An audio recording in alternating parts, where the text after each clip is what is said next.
আসসালামু আলাইকুম প্রিয় এসএসসি 2025 সালের অকৃতকার্য পরীক্ষার্থীরা, আমার জানা নাই যে বাংলাদেশে এই বছরে কেউ এই অকৃতকার্য পরীক্ষার্থীদের সাজেশন দিবে কিনা বা এদের নিয়ে কাজ করবে কিনা। কিন্তু আমি প্রথমেই কথা দিয়েছিলাম, সেই যখন তোমরা ফেল করেছিলে তখনই কথা দিয়েছিলাম, ইনশাল্লাহ আমি আমার সর্বোচ্চ চেষ্টা করব এই ফেল করা শিক্ষার্থীদের নিয়ে কাজ করার জন্য। কারণ কি, এই বছরে ফেলের পরিমাণ তো কম না। 25 সালে 6 লক্ষ প্লাস শিক্ষার্থী ফেল গেছে। এই এত শিক্ষার্থীকে কি আমরা ফেলে রাখবো? একদমই না। আমার পক্ষ থেকে সর্বোচ্চ চেষ্টা করব যাতে আমি তোমাদের জন্য সর্বোচ্চ কাজটা করতে পারি এবং 25 সালে যারা ফেল করেছিলে মিনিমাম 26 সালে তাদের জন্য পাশ করার ক্ষেত্রে বড় রকমের একটা ভূমিকা রাখতে পারি। তারই ধারাবাহিকতায় আজকে সবচেয়ে বেশি রিকোয়েস্ট আসছে যেই সাবজেক্টটা নিয়ে, সেটা হচ্ছে গণিত। এই গণিতের সাজেশনটা দিচ্ছি। এই গণিত নিয়ে এই জন্য আমাদের কাজ করা খুবই জরুরি ছিল, বিশেষ করে আমাদের 310 টাকার কোর্সে এসএসসি 26 রিস্টার্ট নামে যে আমরা কোর্সটা চালু করেছি, সেই কোর্সে যারা ভর্তি হয়েছে তারা তো প্রচুর পরিমাণে মেসেজ দিচ্ছে, ভাইয়া একটু ভিডিও আকারে যদি দিতেন তাহলে একটু বুঝতে পারতাম সাজেশনগুলো। তাদের জন্য মূলত আজকের ভিডিওটা আরো বেশি করে বানানো লাগতেছে। যারা এখনো আমাদের এসএসসি 26 রিস্টার্ট কোর্সে যুক্ত হন, আমার মনে হয় খুবই দ্রুত যুক্ত হওয়া প্রয়োজন। কারণ কি, ওই কোর্সে তুমি সকল সাবজেক্টের সাজেশন পাবে পিডিএফ আকারে, বিগত বছরগুলোর বোর্ডের এমসিকিউ পাবে উত্তর সহ পিডিএফ আকারে। এছাড়া গ্রামার অংশে শর্টকাট টেকনিক, লিখিত অংশে শর্টকাট টেকনিক, পড়াশোনার রুটিন, এ প্লাস গাইডলাইন, এভরিথিং। অর্থাৎ যে সমস্ত ভুলের কারণে তুমি 25 সালে ফেল করেছিলে, ইনশাআল্লাহ 26 সালে যাতে এই ধরনের ভুলগুলো না করো, তার জন্যই মূলত আমাদের ওই গ্রুপটা। ওই গ্রুপে যুক্ত থাকলে আমি এতটুকু নিশ্চয়তা দিতে পারি, ইনশাআল্লাহ 26 সালের পরীক্ষায় তুমি একটা ভালো রেজাল্ট করতে পারবে। এবং এই ভালো রেজাল্ট করার জন্য যা যা প্রয়োজন তার এভরিথিং ইনশাআল্লাহ আমরা ওই গ্রুপে পিডিএফ আকারে, গাইডলাইন আকারে, সাজেশন আকারে তোমাদেরকে দিতে থাকবো। এই জন্য যারা কোর্সে এখনো যুক্ত হও নাই, স্ক্রিনে যে নাম্বারটা দেখতে পাচ্ছ এই নাম্বারে 310 টাকা কোর্স ফি পাঠিয়ে এই নাম্বারেই হোয়াটসঅ্যাপে আমাকে জানাবে ব্যাক কোর্স ফি পাঠিয়েছি। সাথে সাথে তোমাকে গ্রুপে যুক্ত করে নিব, তখন থেকে তোমার এই প্লাস প্রস্তুতি শুরু হয়ে যাবে। আমাদের 2025 সালে ফেলের মূল কারণ ছিল দুইটা সাবজেক্ট, এক হচ্ছে গণিত, 2 নাম্বার হচ্ছে ইংরেজি। এই দুইটা সাবজেক্টে এত পরিমাণ শিক্ষার্থী খারাপ রেজাল্ট করেছে, আমার মনে হয় এই দুইটা সাবজেক্টে যদি আমরা 26এও একটু কেয়ারফুলি প্রিপারেশন না নিই, 26-এ সেম রেজাল্ট আসবে। আমাদের 26 সালে পরীক্ষার্থীদের হচ্ছে শর্ট সিলেবাস, আর আমাদের কি লং।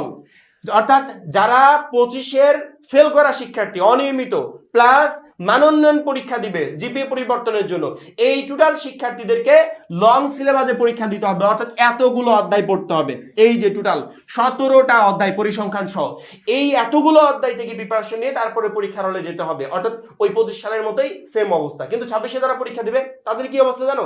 তাদের টোটালি 5টা চ্যাপ্টার দিয়েছি, গণিতের জাস্ট 5টা চ্যাপ্টার। এই 5টা চ্যাপ্টার বললেই যথেষ্ট, এ প্লাস প্রিপারেশন হয়ে যাবে 5টা চ্যাপ্টার বলে। মানে 5 সেট প্রশ্ন কমন আসবে, ওর ভিতর থেকে সে চাইলে 5টারই অ্যান্সার করতে পারবে, একদম ইজি প্রসেস। কিন্তু তোমাদের ক্ষেত্রে একটু ঝামেলা হচ্ছে, এই এতগুলো চ্যাপ্টার পড়তে হবে, এতগুলো চ্যাপ্টার যাতে 26 সালে এসে তোমাকে না পড়তে হয়, তার জন্য মূলত আজকের ভিডিওটা।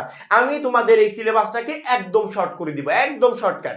যেই অধ্যায়গুলো থেকে 26-এর পরীক্ষায় এই ফেল করা প্লাস মানোন্নয়ন পরীক্ষার্থীদের প্রশ্ন আসবে, সেই চ্যাপ্টারগুলোকে আমি এখানে ইনক্লুড করে দিব। অর্থাৎ ওই চ্যাপ্টারগুলো পড়বে ইনশাল্লাহ। এতগুলো এই 17টা চ্যাপ্টার পড়তে হবে না। তুমি যদি মিনিমাম 6 থেকে 7টা চ্যাপ্টারে পড়ে যাও, যদি 6টা চ্যাপ্টারও পড়ো, তারপরে একদম এ প্লাস প্রিপারেশন নিয়ে পরীক্ষার হলে যেতে পারবে। অর্থাৎ আমার দেখানো ওই চ্যাপ্টারগুলো থেকে প্রশ্ন আসবে, ওর বাইরে থেকে প্রশ্ন আসবে না। সেক্ষেত্রে আমার মনে হয় খুবই মনোযোগ সহকারে সেই চ্যাপ্টারগুলো তোমাদের দেখে নেওয়া প্রয়োজন, যে আমি বীজগণিত অংশে এতগুলো চ্যাপ্টারের ভিতর কোন কোন চ্যাপ্টারগুলো পড়বো যেগুলো থেকে প্রশ্ন আসবে, আমি জ্যামিতি অংশে কোন কোন চ্যাপ্টারগুলো পড়বো যেগুলো থেকে প্রশ্ন আসবে, আমি ত্রিকোণমিতি পরিমিতি থেকে কি পড়বো, আমি পরিসংখ্যান থেকে কি পড়বো, টোটাল এভরিথিং আমি বলে দিচ্ছি। প্রত্যেকটা শিক্ষার্থী মনে রাখবে, আমাদের কিন্তু কয়েকটা পার্ট, ক খ গ ঘ, 4টা পার্ট।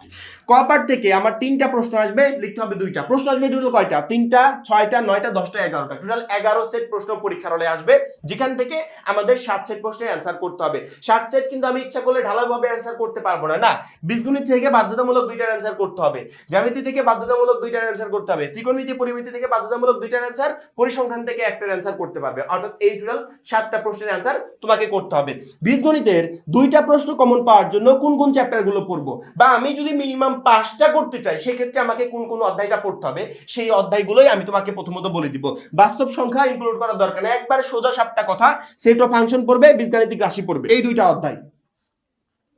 সেট অফ ফাংশন, বীজগাণিতিক রাশি, এই 2টা অধ্যায় যদি পড়ে যাও, আমি 100% গ্যারান্টি সহকারে বলছি এক সেট প্রশ্ন কমন পাওয়ার জন্য এই 2টা অধ্যায় যথেষ্ট। অর্থাৎ বীজগণিত অংশে তুমি এই 2টা অধ্যায় পড়লে মিনিমাম একটা প্রশ্ন একদম ইজিলি কমন পেয়ে যাবে। অর্থাৎ বীজগণিত অংশে এই 2টা চ্যাপ্টারই যথেষ্ট। কেউ যদি বলো যে না আমি এ প্লাস প্রিপারেশন নিতে চাই, সেক্ষেত্রে আমি বলবো তুমি 11 এবং 13 নাম্বার অধ্যায়টা পড়বে, 11 যোগ 13,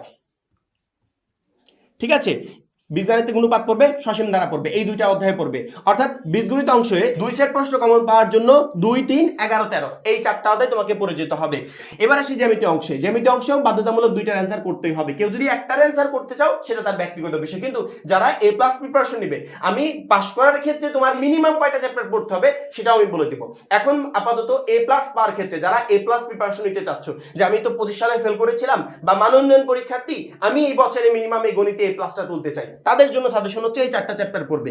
এখান থেকে তুমি যদি মনে করো যে রেখা, কোণ, ত্রিভুজ, তারপরে ব্যবহারিক জ্যামিতি, বৃত্ত, এই টোটাল 3টা চ্যাপ্টার আমি পড়ে যাব, 2 সেট প্রশ্ন ইনশাআল্লাহ এখান থেকে কমন চলে আসবে। অথবা তুমি 8, 14, 15 এই 3টা চ্যাপ্টার পড়বে। 3টা চ্যাপ্টার পড়লে হবে কি 2 সেট প্রশ্ন একবার বাধ্যতামূলক তোমার কমন থাকবে। আর কেউ যদি মনে করো যে শুধুমাত্র পাস করার জন্য পড়তে চাই, সেই ক্ষেত্রে 3টা অধ্যায় পড়ার কোনো প্রয়োজন নেই। জাস্ট তুমি ব্যবহারিক জ্যামিতি 7 নম্বর অধ্যায়টা পড়ো, ক্ষেত্রফল সম্পর্কিত সম্পাদ্য উপপাদ্য 15 নম্বর অধ্যায়টা পড়ো, এই 2টা অধ্যায় পড়লেই হবে।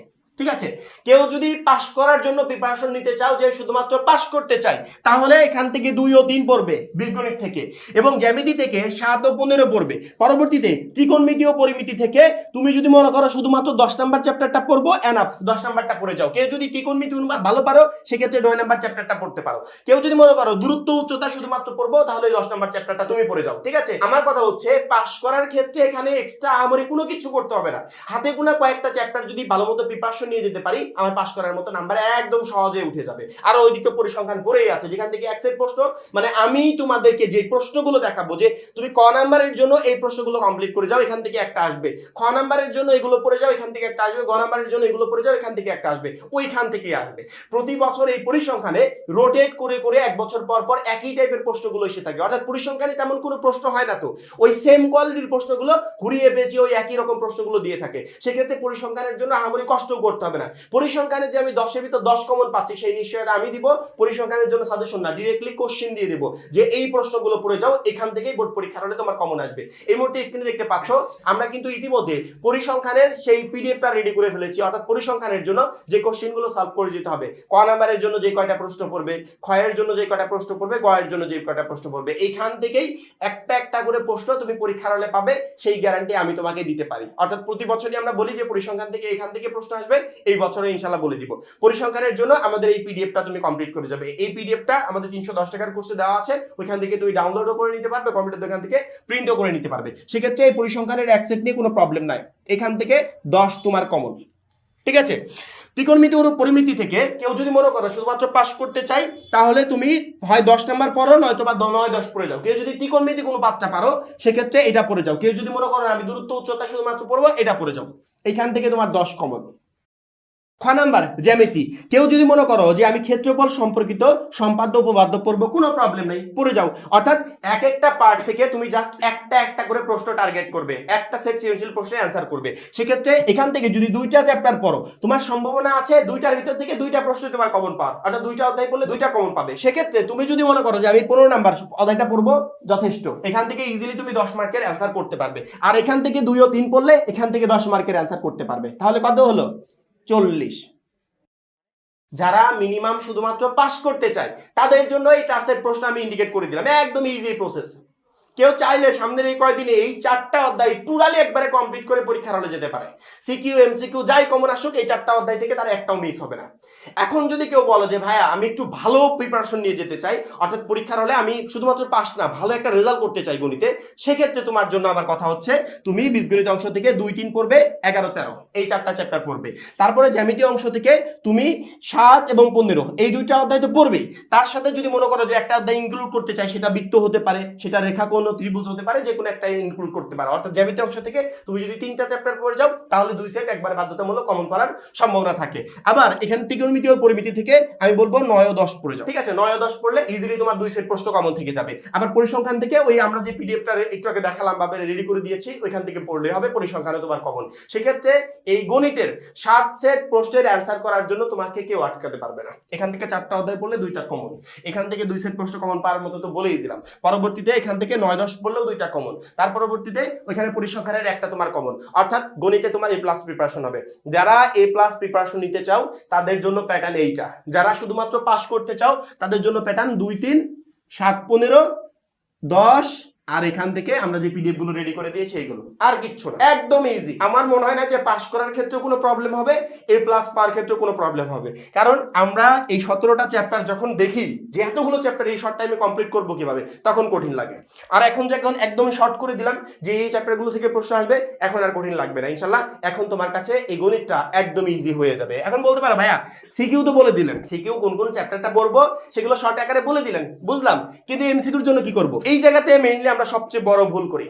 এমসিকিউতে প্রচুর পরিমাণে ভুলের কারণে আমাদের মূলত ফেলটা আসে। এমসিকিউতে আমরা কি করি, এক গুরু আমাকে 500 এমসিকিউ দিয়েছে, বলেছে এখান থেকে পড়ে যাও, 500 এর ভিতর থেকে 30টা কমন চলে আসবে, আমরা কি করি ওইটা পড়ে যাই। অথচ এসএসসি পর্যায়ে একমাত্র পর্যায় যেখানে মূল বই থেকে সকল এমসিকিউ কমন পাওয়া যায়, অর্থাৎ আমি যদি মূল বইটা ভালোভাবে সলভ করতে পারি, মূল বইয়ের চ্যাপ্টারগুলোকে ভালোভাবে আয়ত্তে নিতে পারি, সেক্ষেত্রে আমি সকল এমসিকিউ অ্যান্সার করতে পারি। কিন্তু আমরা ওইটাই করি না, মূল বইটা রেখে আদার সব কিছু পড়ি, অথচ মূল বই থেকে যে প্রশ্ন আসে ওইটাই আমরা পড়ি না।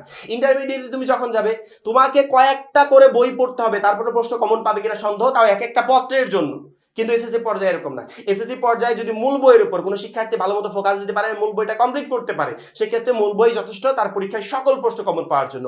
মূল বইটা প্রত্যেকটা শিক্ষার্থী মূল বইটা সুন্দর করে সলভ করবে, মূল বইয়ে যেখানে ম্যাথ আছে ম্যাথগুলো সলভ করবে, যেখানে শুধুমাত্র দেখে গেলে হবে, রিডিং পড়ে গেলে হবে, সেগুলো তুমি করবে। অর্থাৎ যেখানে যেভাবে প্রিপারেশন নেওয়া যায়, মূল বই থেকে প্রথম কাজ হবে সেইভাবে তুমি প্রিপারেশন নিবে। তার পরবর্তীতে বিগত 5 বছরের গণিতের বোর্ডের এমসিকিউ সলভ করবে। বিগত 5 বছরের গণিতের বোর্ডের এমসিকিউর জন্য তোমাকে আলাদা করে প্রশ্ন সংগ্রহ করতে হবে না, আলাদা করে টেস্ট পেপার কিনতে হবে না। আমরা তোমাকে 310 টাকার যে পিডিএফ কোর্সে যুক্ত করছি, ওইখানে বিগত 5 বছরের গণিতের এমসিকিউ পিডিএফ দেওয়া আছে। অর্থাৎ তুমি তোমার টেক্সট বুক থেকে সুন্দর করে প্রিপারেশন নেবে, নেওয়ার পর বিগত 5 বছরের বোর্ডের এমসিকিউ সলভ করবে। কোনো শিক্ষার্থী যদি এই দুইটা কাজ কমপ্লিট করে পরীক্ষার হলে যেতে পারে, গণিতের এই 30টা এমসিকিউ 30টাই তার কমন থাকবে। আর সিকিউর জন্য 17টা চ্যাপ্টারকে তো একদমই শর্ট করে দিলাম। এই শর্ট টাইমে এই অল্প কয়টা চ্যাপ্টার কমপ্লিট করতে পারবে না? যদি মনে করো শুধুমাত্র পাস করতে চাই, তাহলে ওই যে কয়েকটা চ্যাপ্টার পড়লে হবে, বেশি কিছু না। এখান থেকে 2টা, এখান থেকে একটা, 3টা, বা এখান থেকে আমি 2টা ধরলাম, 2টা 4টা, 4টার একটা 5টা আর একটা 6টা, এই 6টা চ্যাপ্টার পড়লেই তোমার যথেষ্ট। এই 6টা চ্যাপ্টার পড়লে তুমি একবারে 4 সেট প্রশ্ন একদম সহজে অ্যান্সার করতে পারবে। আর কেউ যদি এ প্লাস পেতে চাও, সেক্ষেত্রে তাদের জন্য এখান থেকে 4টা চ্যাপ্টার, ওইখান থেকে 2টা, এখান থেকে 3টা ধরলাম আমি। কেউ যদি মনে করো 2টা চ্যাপ্টার পড়বো, পড়তে পারো, আমি 3টা ধরলাম, 4টা আর 3টা 7টা, 7টা 8টা 9টা 10টা, তাদেরকে 10টা চ্যাপ্টার পড়ে যেতে হবে। এ প্লাস প্রিপারেশনের জন্য 10টা চ্যাপ্টার পড়ে যাবে, আর পাস করার জন্য জাস্ট 6টা চ্যাপ্টার পড়ে গেলেই হবে। কোন কোন চ্যাপ্টার পড়বে সেগুলো তো আমি অলরেডি বলেই দিলাম। আমার মনে হয় না যে এই গণিতের এই ফেল করা শিক্ষার্থীদের প্রিপারেশন নেওয়ার ক্ষেত্রে আর কোনো ধরনের কোনো প্রবলেম হবে। 25 সালে যে কারণে আমরা অকৃতকার্য হয়েছিলাম, গাইডলাইন ফলো না করার কারণে, অগোছলভাবে প্রিপারেশন নেওয়ার কারণে, আমার মনে হয় যে 26 সালে সেম কাজটা আমরা কেউ করতে চাই। ইনশাল্লাহ সামনের এই কয়দিন নিজেকে একটা নির্দিষ্ট গাইডলাইনের ভিতর রেখে অগোছালোভাবে পড়াশোনা না করে নির্দিষ্ট কিছু চ্যাপ্টারের উপর যদি বেশি পরিমাণ ফোকাস দিতে পারি, এই চ্যাপ্টারগুলো যথেষ্ট আমাকে পরীক্ষায় ভালো রেজাল্ট করানোর জন্য। এবং আমরা তো আছি পরীক্ষার আগ পর্যন্ত আরো কিভাবে সহজ করা যায় তোমাদের কাছে, তার জন্য যা যা কিছু করণীয় ইনশাল্লাহ সবকিছু আমরা করতে থাকবো। আমার মনে হয় না যে এই গণিত নিয়ে একটা শিক্ষার্থীর আর কোনো ধরনের কোনো প্রবলেম হবে। তারপরে যদি কোনো প্রবলেম থাকে কমেন্টে আমাদেরকে জানাবে, আমরা সর্বোচ্চ ট্রাই করব তোমাকে সেই প্রবলেমের সমাধান দেওয়ার জন্য। আর যারা এখনো আমাদের এসএসসি 26 রিস্টার্ট গ্রুপে যুক্ত হওয়া নেই, খুবই দ্রুত যুক্ত হয়ে যাবে, কারণ এই একটা কোর্সই তোমাকে প্রত্যেকটা সাবজেক্টে ভালো রেজাল্ট করতে প্রচন্ড পরিমাণে হেল্প করবে। সবাই ভালো থাকবে, সুস্থ থাকবে, আল্লাহ হাফেজ।